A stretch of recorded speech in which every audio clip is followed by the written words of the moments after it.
আসসালামু আলাইকুম। দিনভর নানান উত্তেজনা ছিল। বিকেল ৩টা পর্যন্ত আমরা বিবিসি থেকে দেখেছিলাম এনসিপির সমাবেশে লোক সমাগম আসলে তেমনটা হয়নি।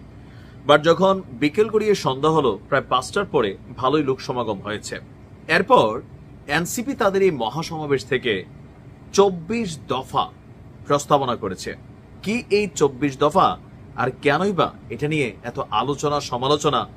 কেউ কেউ বলছেন যে এগুলো বাস্তবায়ন করা সম্ভব না, আবার কেউ বলছেন যে না, এগুলো বাস্তবায়ন করা জরুরি। চলুন দেখি কি আছে এই ২৪ দফায়। প্রথম হচ্ছে নতুন সংবিধান এবং সেকেন্ড রিপাবলিক। এটা নিয়েই বিএনপির সবচেয়ে বড় অবজেকশন, আর আমার ধারণা এটা বাস্তবায়ন হবে না। নাম্বার 2, জুলাই অভ্যুত্থানের স্বীকৃতি এবং বিচার, এটা কিছু অংশে বাস্তবায়িত হবে। গণতন্ত্র এবং রাষ্ট্রীয় প্রতিষ্ঠানগুলোর সংস্কার, এটাও হবে। ন্যায়ভিত্তিক বিচার ব্যবস্থা এবং আইন সংস্কার, এটাও হবে। সেবামুখী প্রশাসন এবং দুর্নীতি দমন, এটা আসলে অসম্ভব একটা জিনিস, মাঝে মাঝে হয়তো সম্ভব হতে পারে।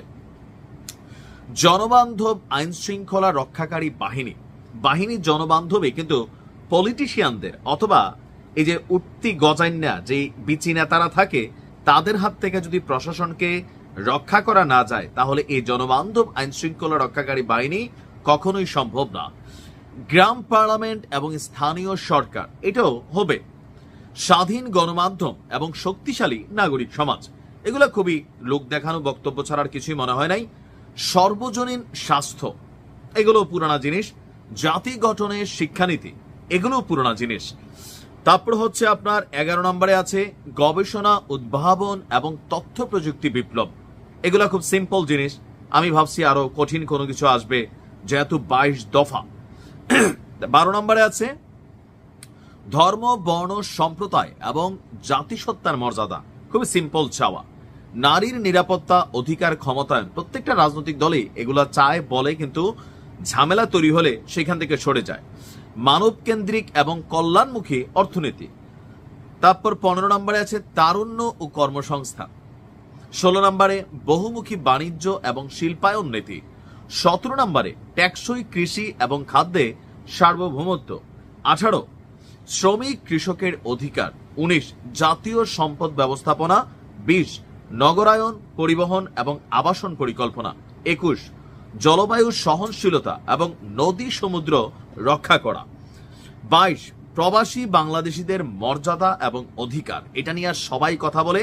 প্রবাসীরা স্বর্ণের ডিম দেওয়া হাঁস, একটু তেল তুল মারলে, পিচ্ছিল কথাবার্তা বললে আমরা গইলা যাই। প্র্যাকটিক্যালি হচ্ছে সারা পৃথিবীর অনেক দেশে দূতাবাসগুলোতে প্রবাসীরা হেনস্থার শিকার হয়, দালালদের শিকার হয়, পাসপোর্ট নিয়ে হয়রানি হয়।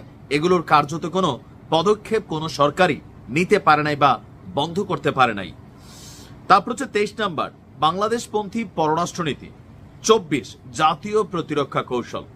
তো এই 24 দফার মধ্যে আমার কাছে ওই 1 নম্বর ছাড়া বাকি যা আছে, এটা গণহারে বলার জন্য বলা দফা হিসেবে তৈরি করা।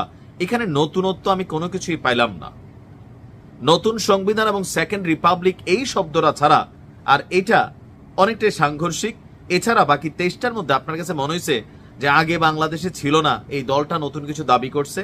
না, আমার কাছে মনে ছিল যে এনসিপি আরো নতুনত্ব, ইনোভেটিভ অথবা ক্রিয়েটিভ কোনো দাবি দাওয়া নিয়ে আসবে, যেগুলোতে জনগণের অনেক কিছু কানেক্টেড হবে। আর এই যে 23 দফা, এগুলো বলার জন্য বলা, প্রথম 2 দফা ছাড়া।